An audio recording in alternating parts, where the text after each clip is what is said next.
Howdy folks, Rudrose here, and today I am going to get you prepared for set championships with none other than my good friend Justin Ward. He has joined me for several of these in the past. He is a qualified national player. He was at nationals this year, so not only is he a good friend, but he's got a lot of great insight. Justin, thank you so much for joining me. How are you doing, sir? Good. How are you doing? Good. You know, I'm kind of excited to do this because when I mentioned it to you a few weeks ago, I said, hey, do you want to do the set champ videos this week? What deck should we talk about? And before the bans, you said, well, it'll just be all the blue decks. There's not much point in saying anything else. But now with the bans, Yeah, meta's kind of opened up, hasn't it? it has. Yeah. Both in a good and bad way, I think, but not necessarily really bad. But Yeah. um, so there's definitely some very viable decks to be playing right now. And we're going to show those off to you. So, folks, if you haven't seen one of these before, the way we do it, we are going to give you some recommendations for decks we think you should take to a set championship, and then Justin's going to give you reasons why you should take it, and maybe some reasons why you shouldn't. So we'll get a little positive and negative going on. And just as a reminder, the decks we're showing on screen, we're just using these as an example. So, for instance, this is DKP's list that he won at this at the Battle Bear. However, we're not saying you need to run this exact 60 copy of the cards. It's just to give you a reference. So with that, we're going to jump right in. We're going to start with one of my favorite color pairings, Ruby Amethyst. This version is somewhat different, though, than we've seen before. It actually really takes advantage of Peter Pan's Shadow Finder to give all these evasive cards rush. Justin, if you're going to an Archazia Island set championship, why should you take Ruby Amethyst? So if you enjoy just curving out every turn and drawing cards, Ruby Amethyst is really good. There's now two distinct different archetypes within Ruby Amethyst, which we haven't seen before. One is just pretty much the old, tried and true Ruby Amethyst control, which is more of like the rabbit bounce package and all that. Whereas the one on screen right now is like a Ruby Amethyst evasive deck, which takes advantage of pretty much Diablo being centralized in the format, and this is having a lot of answers to it. It also gives you some better play into the Ruby Sapphire Shark deck, the DKP deck. But I actually really like the evasive version, just because it's very hard for a lot of decks to deal with evasive characters, especially Genie. Yeah. No, it's a great point. You know, it's funny, Finders Keepers is a card I've never been super high on, but when it can be brought back with a shark and you also attach one lore to it, suddenly that looks a lot better to me. Yeah, for sure. Finders Keepers is also really good at refilling your hand whenever discard is just completely eating away at it. So I've always liked it into more discard heavy metas as well. How do you feel about Sisu in a Ruby Amethyst list, knowing that unlike Sapphire, which can manipulate people's strength value with things like the Sapphire Coil or Ice Block, Ruby Amethyst doesn't really have anything like that? What do you think about Sisu here? So Sisu is like a board wipe against the green decks that they can't get rid of unless they use some hard discard card on it while you have very minimal cards in hand. Like, Be Prepared can be sniped by cards like Bare Necessities and Ursula Deceiver, whereas the Shift Sisu cannot, Yeah. which is pretty neat. Most of the time, whenever you're playing against the green decks, you're just trying to clear the Prince John and the Diablo, and then once you do that, it's like pretty smooth sailing at that point. So I actually like the Sisu Empowered Sibling. However, I don't know if it's something that you need 3 of in the Ruby Amethyst deck, especially when you have so many answers to the Diablo package in it.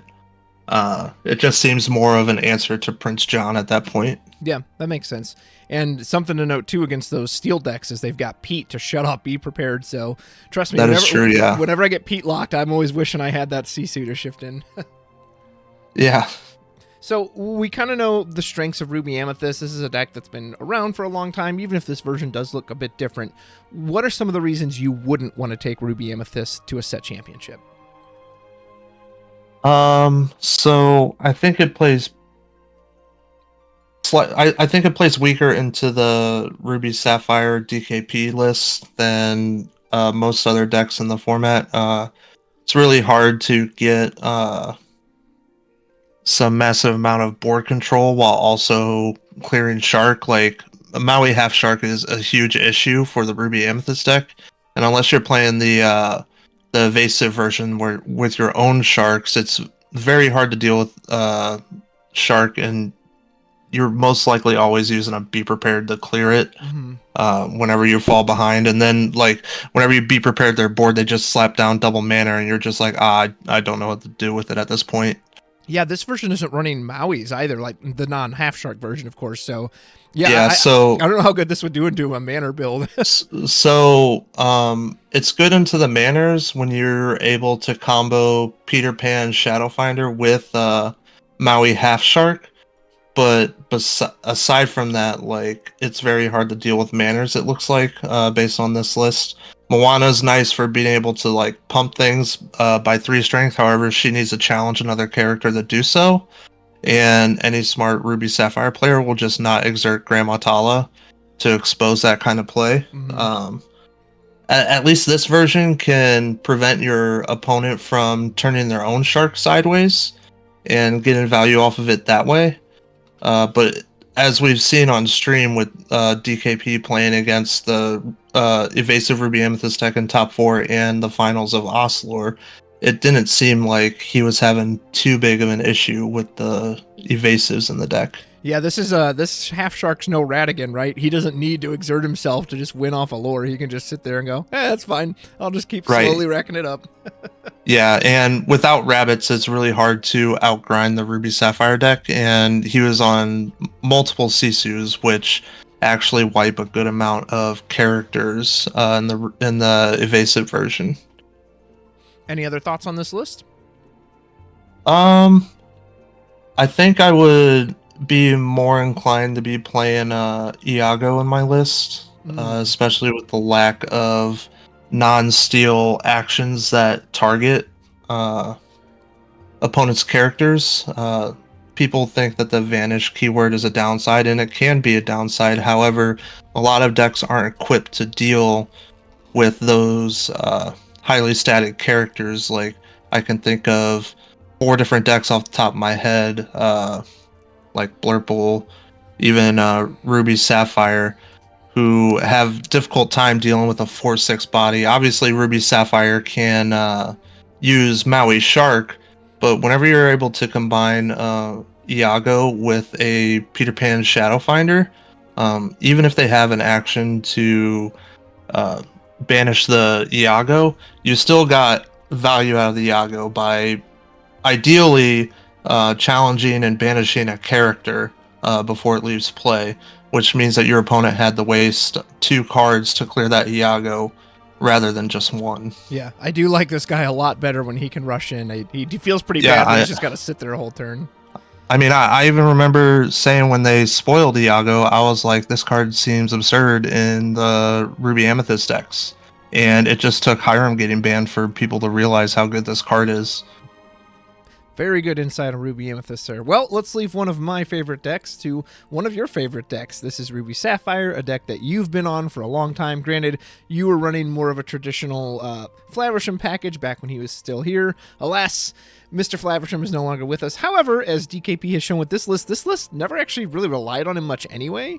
It just relies on the power of the McDuck Manors, the Maui Half Shark, and it's so crazy to me, the power of this Tamatoa, that we're only running 4 items, and it's still worth it to run this card. So, Justin, you're going to a set championship on Archazia's Island. Why should you bring Ruby Sapphire? I mean, I think you should bring this version of Ruby Sapphire if you want arguably what's the most powerful deck in the room. Maui Half Shark is, outside of Diablo, is probably the best card in the format currently. It's just very hard for a lot of decks to deal with, and whenever you're able to plop it down on turn 4 in the Ruby Sapphire deck, thanks to Sail the Azurite Sea, Tipo, and How Far I'll Go, it becomes very hard to clear off the board, and it can run away with games. I know that you mentioned that there's 2 Tamatoa in this list, but really all you need it is just to come into play, and if it pulls back a popsicle, that's great. At worst, it's a character that can sing A Pirate's Life or Let It Go or How Far I'll Go to allow you to just keep pulling ahead in resources or pulling ahead in lore. So I actually really like this deck. This specific version I think was built for that weekend. As you can tell, he has all his found in this deck, which I see the theory and logic behind it, especially into a discard meta. However, when discard is being hated out of the format by the likes of all these purple decks playing the evasive package to target Diablo, I don't think it's really that necessary anymore. Personally, I've been messing around with the Donald Duck as a 5-drop because it's a body on board while also ramping you to that crucial 7 ink. Mm-hmm. I know that it can like pull a shark or even a mana or something off the top of your deck, but the way that I look at that is it's pretty much just like Schrodinger's cat. Like the shark was there, but it also wasn't there. Yeah. So that's just the way I see it. I also really like that it's a 3/5 body that can quest for 2, which can be pretty crucial at times. Yeah, this list really doesn't run that many characters. What do we got? 12, 16, 17, 18, I think there's 19. 23. Yeah, 23 total. So over Yeah. half the deck is just action songs, a few items, and locations. Like, what a crazy list. So Yeah. Go ahead. Oh, well, I was just going to say, even his previous version of this, even with Hiram, I think was at 23 characters. So it might be a number that he likes sticking with because he wants to maximize the amount of lore he can gain off of Shark. Yeah. Yeah, that's insanely powerful. Well, I think we all know, I mean, Ruby Sapphire's been around forever. There's this version. There was the more traditional item-heavy version. I know that one's gone down with the bans. We've seen the power of this, so why wouldn't you want to take this to a set championship? What deck are you worried about? Because you said, hey, this is probably pound for pound strongest deck in the format. Is there anything you're worried about?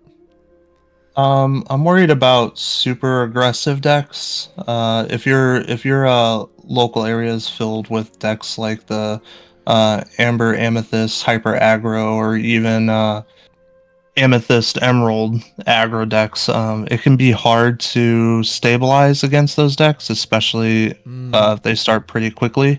You used to be able to have Super Goof to help stabilize the early game with that, but if you're not playing that or you're playing a small amount of it, then it can be pretty difficult to stymie that.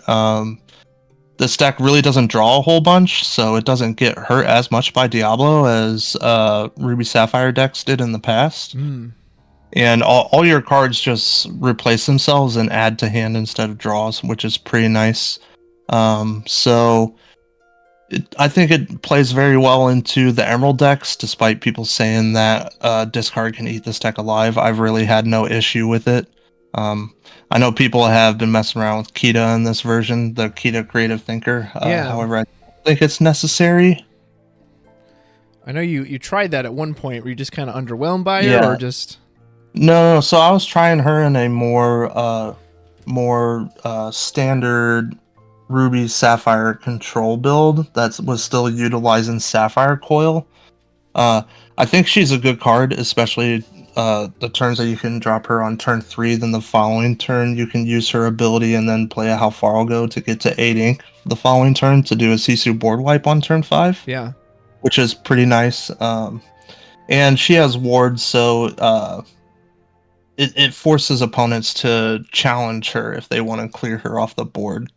And being able to tuck away the board wipes on the top of your deck whenever you find them on the top of your deck is pretty nice. Yeah, she seems really solid. Do you have any other thoughts you wanted to add on Ruby Sapphire? I don't think so. I mean, this version and Ruby Sapphire in general have just been like talked to death. Yeah. I think you can play a item variant of Ruby Sapphire. However, it lives and dies by having access to Marisa's workshop. And if you can't find that early, it can be pretty hard to claw yourself out of certain board states. Yeah. And it also plays slightly worse than the aggro. So I haven't really been able to figure out a good build for the item variant that I've liked so far. So hopefully I can, but as of right now, the Ruby Sapphire deck of choice for me is the DKP version. And even with a ban, this deck is still quite powerful. So moving on to the deck that everyone was, I think, kind of scared of, or at least some people were predicting would be the the new meta deck, which of course this deck's never really gone anywhere. It's pretty much been here with Bucky and after Bucky, and this is Emerald Steel. And they're only really running one new card, at least in this version. Pete, I think he's pretty universal. Unfortunately, a lot of these Duel Link cards just weren't very good, so we don't see a lot of them in many decks, but Pete's one that has a perfect shift line. He's a powerful card in his own right. You're going to a set championship. Why are you bringing good old Diablo and Emerald Steel discard? What are you bringing this deck for? I think if you want to be that person everybody hates, you bring the green steel deck, right? But all jokes aside, this is a very powerful deck. I do like the curves that it can have, and it can have the nut draw, which is Diablo 1 into like Ursula 2 or Morph 2. Then you have Shift Diablo, and then Prince John, and all the discard spells. So it's very good at just being able to be a consistent deck that threatens what it's trying to do at all times. This deck has been evolving to what we see here is the 7-drop Clarabelle, Light on Her Hooves. Mm-hmm.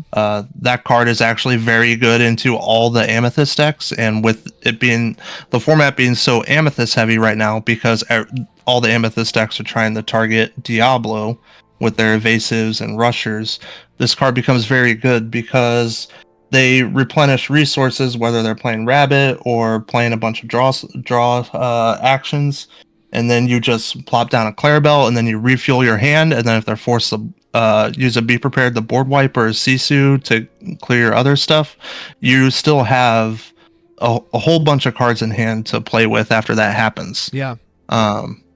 Also, all these decks are trying to go the challenging Diablo route instead of just using removal spells on it. So cards like Pluto and Bodyguards in general are very well positioned.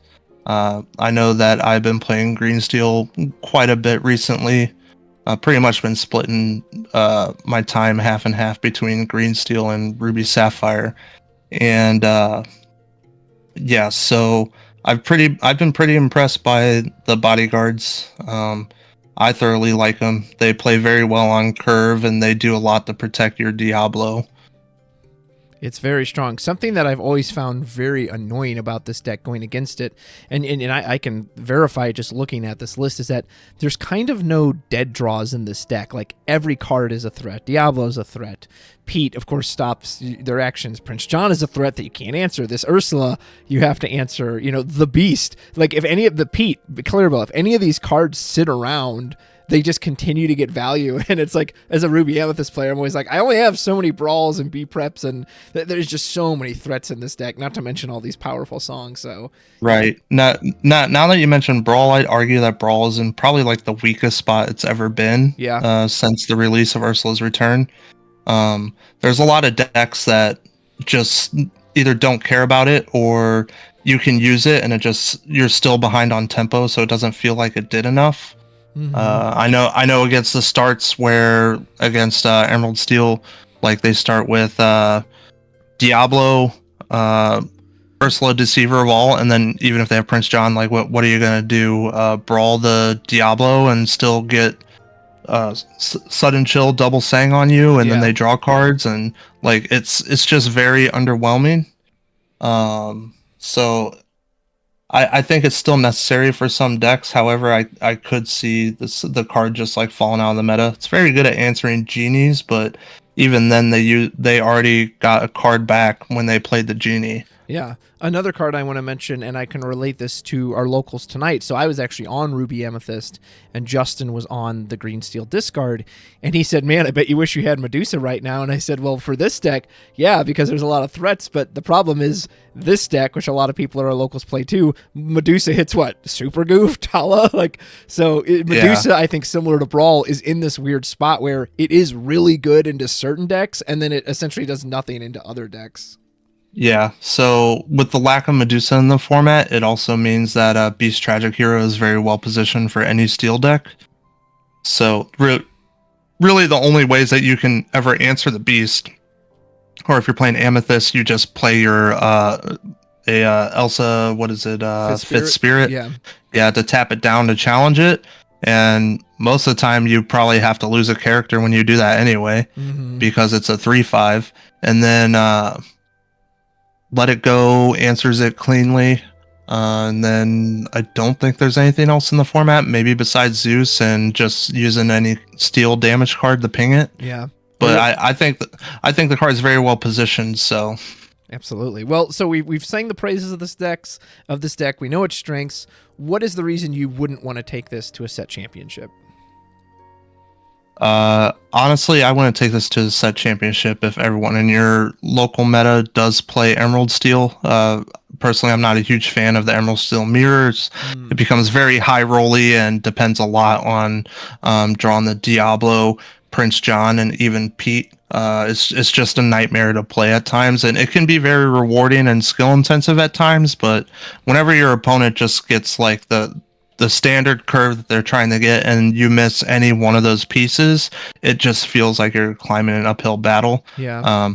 I will say I didn't talk about this more, but the Pete Space Pirate, probably the card that single-handedly wins you the Amber Steel matchups. Against old Steelsong.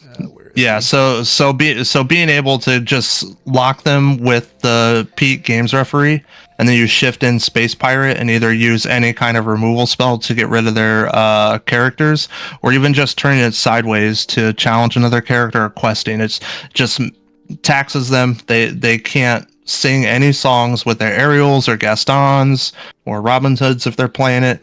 And then it's all their damage-based removal is very hard to interact with the Pete because of that resist 1 it gives itself. Yeah, Zeus can't actually finish this guy off while he's exerted.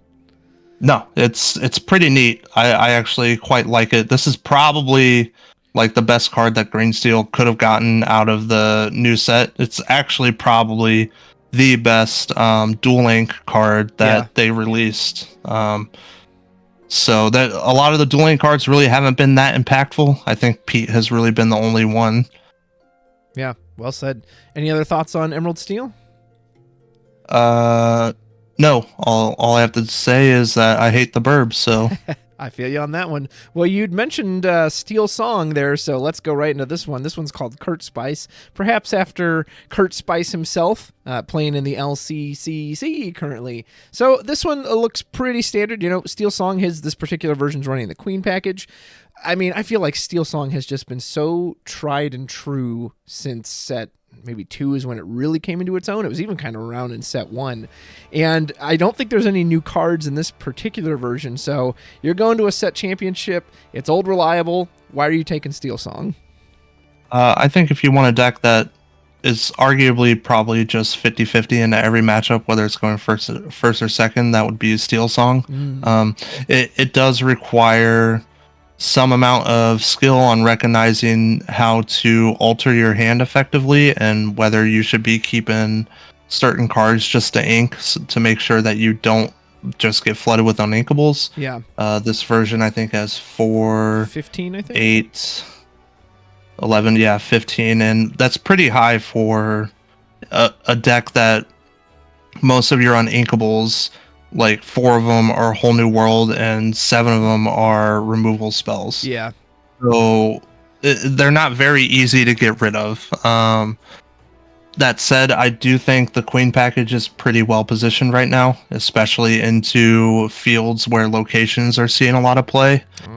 Queen does a lot to buff up your characters to banish stuff and trade upwards. Also allows you to do Rapunzel values a lot easier, and being able to have the turn to wheel shift line is pretty good, especially into the DKP variant where they're usually hard mulliganing for that turn 2 ramp. So if you're on the play and you have the wheel, you can just completely derail their game plan. Yeah.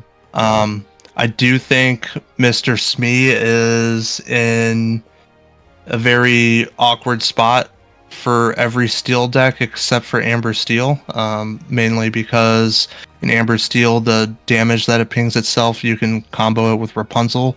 However, most steel decks were playing Mr. Smee because it was a card that allowed them to go under the Ruby Sapphire decks of the past, and now with those gone it feels pretty lackluster and they get removed pretty easily. So there's definitely a lot of more impactful 2-drops in those decks, but I still think it's pretty good in Amber Steel for sure. Yeah. So a card I've actually kind of gotten higher on is this Aerial Sonic Warrior. A big reason I didn't like the card was because it got banished by Medusa, right? With this terrible 3 strength.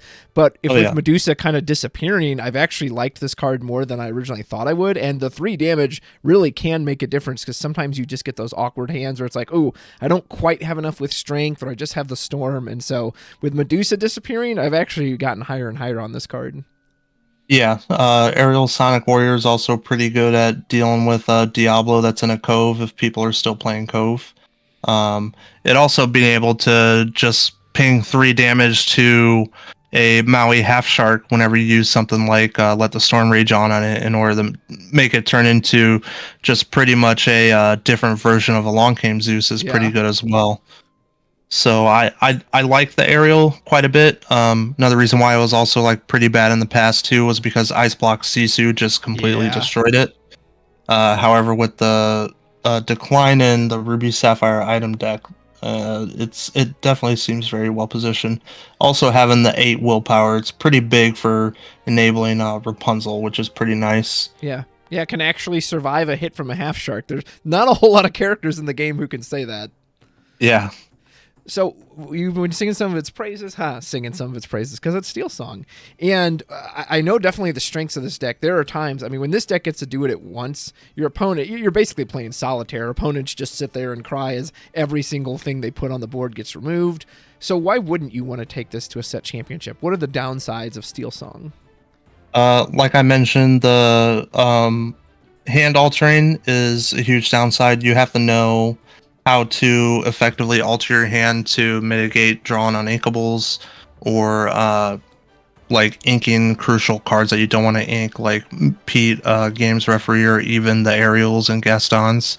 However, if your meta is filled with a lot of I still think it can struggle into the Sapphire decks if the Sapphire opponent knows what they're doing. Just because being able to like refuel the Ruby Sapphire or even Sapphire Steel can be pretty backbreaking at times. However, whenever you're just drawing, whenever all your whole new worlds are equally spaced apart and you're able to deck them out, like that's pretty good. Yeah. And then Pete carries a lot of weight against the DKP variant of Ruby Sapphire too. I've always felt like Sisu really eats Steelsong alive. This version has a couple more high-strength characters, like the Queen and Gaston, but there's so many characters in this deck that you'll just wipe out an entire board with a Sisu. It's pretty brutal. Yeah, it's either you're losing most of your characters to a Sisu, or you're losing everything to Be Prepared. You can't play around both, unfortunately. Yeah. You know, we mentioned Dual Inks earlier, so I'll just quickly mention the Troubadour from this set, because he was one of the few Dual Inks that I think is worth using. Granted, he's pretty much the same as Ursula. Some people even prefer the Ursula because you can run her into something that deals 3 damage and heal her up with Rapunzel, but I just wanted to shout him out as, another Dual Ink that's not terrible. So you could definitely play a different version of Steelsong that plays Troubadour, but also has Miss Bianca in it, because she is a 6-drop 5/5 that quests for 1. However, when you have an ally character in play, she costs 2 less. So it's a big body you can put to the board in order to guarantee a 5-cost singer the following turn. So the more ally characters you have, the better she gets. I know that Daisy, Donald State, even Mr. Smee, Bumbling Mate, and the Lawrence, the Troubadour and Lawrence are all allies. So it can be pretty easily enabled in the Amber Steel strategies for sure. Nice. Well, sir, we've spent plenty of time with these steel decks. Let's move to something a little different and, well, maybe a little more recent. So this was played by Edmund Chu, who is our current reigning champion for North America. And this is good old Blurple, a deck that really seems to just ebb and flow with how much it comes up and doesn't come up. But this one's about locations, all about locations. We see one of my favorite cards, the Queen's Castle, coming back. I love this card. This is Blurple. We actually have 2 versions of this to show you, but we're going to show you this Edmund Chu version first. So, Justin, this version of Blurple, why would you take this to a set championship? So this version of Blurple is actually very well positioned into the Ruby decks. I feel like you have a lot of the Ruby decks are playing Maui Half Shark, so you have the Hades as well as the Let It Goes to deal with it. You can also have the Iago and the Elsa. Like, granted, it clears two of your characters, but at worst, you're able to answer it. A trend I've noticed with the Blurple decks is they've been moving into the Gaston Intellectual Powerhouse. It's a card that replaces itself, but it's also a pretty well-statted body and a quest for 3, which can be pretty crucial at times. And it being able to sing the Let It Go is actually very good as well. Yeah. Yeah, he's a card I've always kind of had my eye on since set 2, and he's another one that's kind of come in and out of the meta. I don't think he's ever been bad. It's how you want to hit your uninkable count. But this one only has, what, 4, 8? Is this only 8 uninkables? It's wow. 12. Or sorry, 12 with the genie. It's 12 because the genies, yeah. However, this deck probably has like some of the biggest high roll potential in starting with a Popsicle Bell and then having a Friends on the other side to sing, and then you just ramp the following turn. Yeah, that's good. So it puts you quite ahead. Also, it's utilizing the 4 Tomatoas with the 4 Popsicles, which is in itself a small draw package as well. And it also gives you lore pressure and a well-statted body to deal with characters on the board as well. One thing you'll notice is the lack of the bounce package in this deck, and it makes sense because you're trying to keep tempo on board. Even though the bounce package is very good, it can be difficult to play from behind at times, or to even try and pull ahead. Generally, the purple decks would try to utilize the rabbit bounce trick in order to pull ahead the resources in the game and use, like, for instance, Ruby and Cassia Be Prepared in order to have like 8 cards in hand while their opponent has 3, and the game just gets reset at that point. However, this one is more committed to just playing to the board and just put in threats on board, and your opponent has to answer. And against the red-purple strategies, or even the Ruby Sapphire strategies, when they board wipe you, you're utilizing the locations to just drop 2 locations afterwards and be like, okay, now you answer these. And I was going to make a comment that usually location protection involves Ruby, right? And normally you get them out and then you protect them with Be Prepared. But you're saying this one actually kind of has the opposite, where you're putting enough character threat on there that when they have to be prepared now your locations are the ones that are getting you lore. That's pretty creative. Yeah, and then also Hades and Let It Go can also function as protection for your locations as well. I think Hades is a very well positioned card.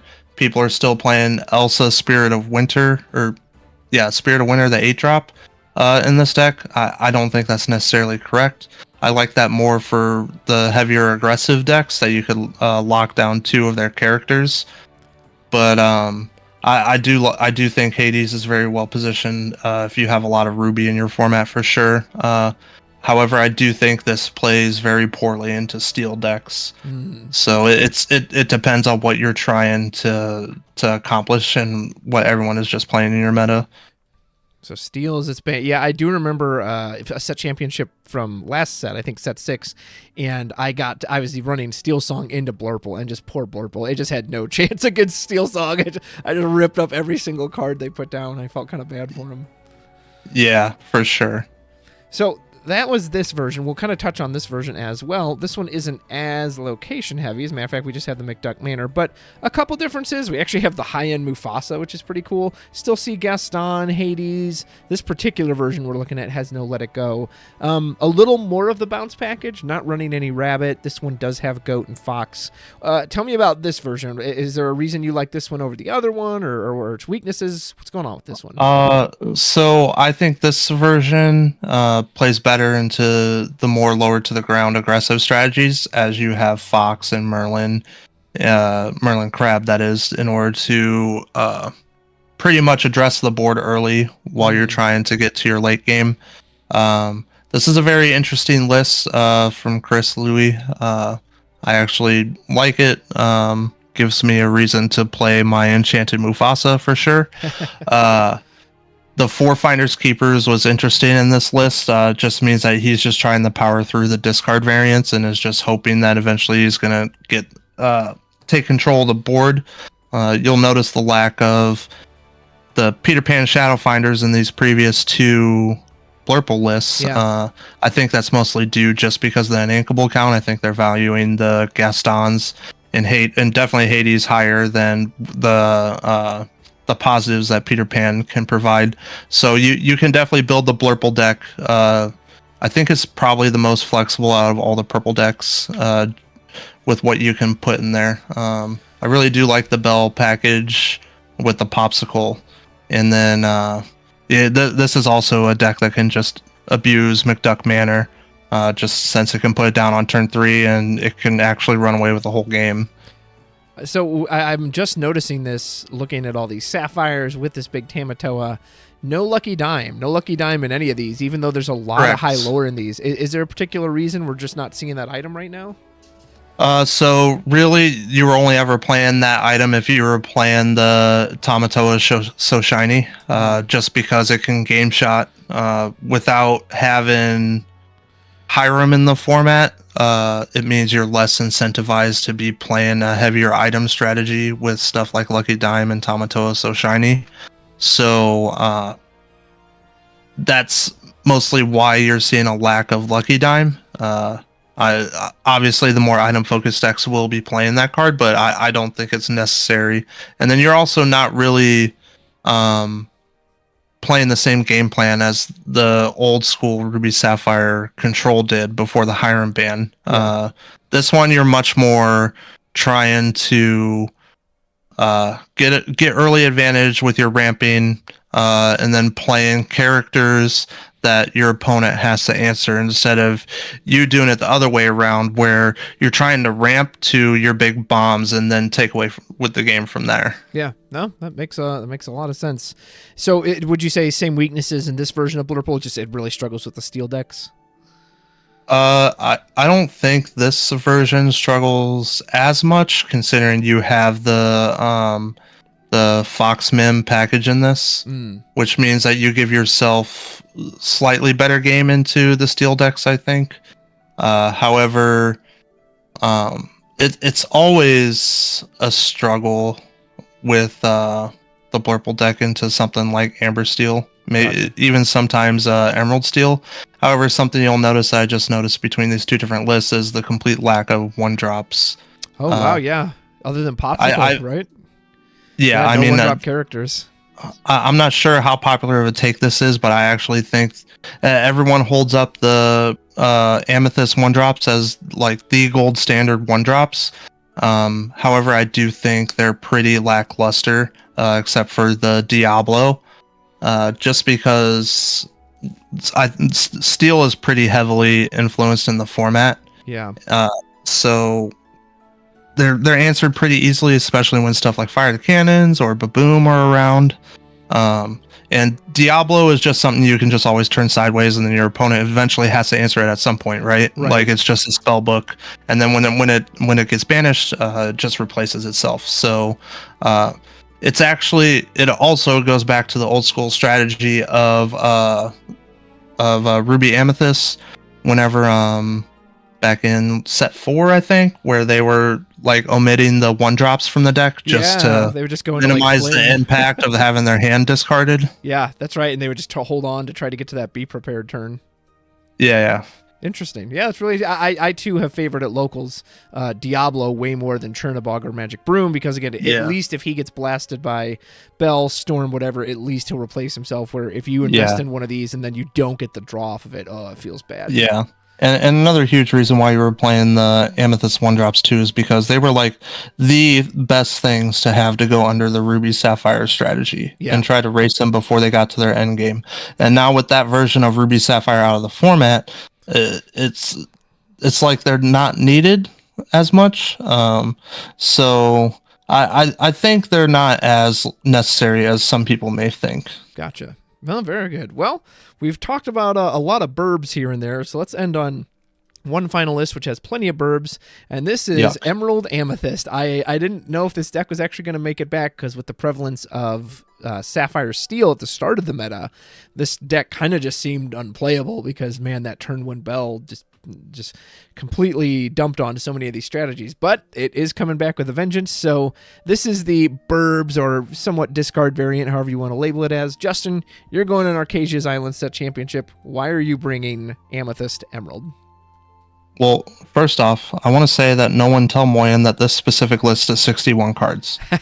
So, but however, I think that this version of the Diablo deck plays very well into other Diablo decks. Obviously, you have up to 12, or I guess if you even want to get crazy, you have up to 16 Diablos to play besides the shift one. So there's actually 3 different 1-drops that you can play, but we don't play the one pet, from, was it set 3 or something? Yeah. Yeah, so... yeah, the dueling one's been pretty good, better than I thought it would be at first. I think a lot of people underestimated it. It having evasive and being Challenger 2 is pretty good. It means it checks opposing Diablos literally on curve and by itself. Yeah, even if they're at the without cove. Yeah, definitely. So I know that I feel like whenever you're playing against the Emerald Steel Diablo discard deck, though, this is more play draw dependent than that version. However, this deck can utilize Improvise, which can also be a removal spell for the Iagos and all the other Amethyst matchups, which is pretty nice. Oh yeah, because you just choose them, right, and then they get banished. Yeah, and then it also like gives your character +1/+2, so it allows you to have pretty good value trades at times. I don't think there's really much else. I know that Artifacts has been going more towards the old school like aggro style with like Merfolks and Flins and stuff. Yeah. But I'm not sure how much I like that into a format that's pretty centralized with Steel. It plays very good into Ruby Sapphire, that version for sure. Yeah. But if you have a lot of Steel, then I can't recommend that one to be playing. Well, and this one. Go ahead. Sorry, go ahead. Well, I was just gonna say. So my girlfriend Kelly, green purple has always been her preferred colors, and granted, she kind of likes the more traditional full goat rabbit package. But Steel has always been the bane of her existence. It's a deck that gives her a ton of issues. Were you gonna say similar with this one? Like, do you think this still struggles into Steel? So I think the more aggro-oriented version struggles in the Steel. However, I don't think this one struggles as much in the Steel, especially since you have the discard package available to you. And then also Peter Pan, Shadowfinder, and being able to address opposing Diablos is very good. Can also allow your Iago to rush in and even take out a... what is it? Sisu Emboldened Warriors or whatever from in the Ruby decks. So I think it's a pretty decent deck. I don't know if I'd say it's the best deck of the format. I think it's definitely a minimum tier 2 for sure. What why wouldn't you take it to a set championship? You said maybe Steel doesn't give it as much trouble. Is there another deck that gives this one trouble? I'm trying to think which one gives it more trouble. I think the advent of the red-purple evasive deck can give this a lot of trouble. Just because Shark can just completely destroy this deck at times. Yeah, I mean, Genie used to give red-purple a lot of trouble in its more traditional build, because you really only had like Brawl to cleanly get rid of it. Otherwise, you had to do like Elsa and Crab, or Peter Pan and Crab, or something goofy like that. So yeah, this deck seems like it can eat up the Genie a lot better. Yeah, so now that people are on the Pan, Iago, Moana, Rush synergy, Genie is very, very bad into most Amethyst mirrors.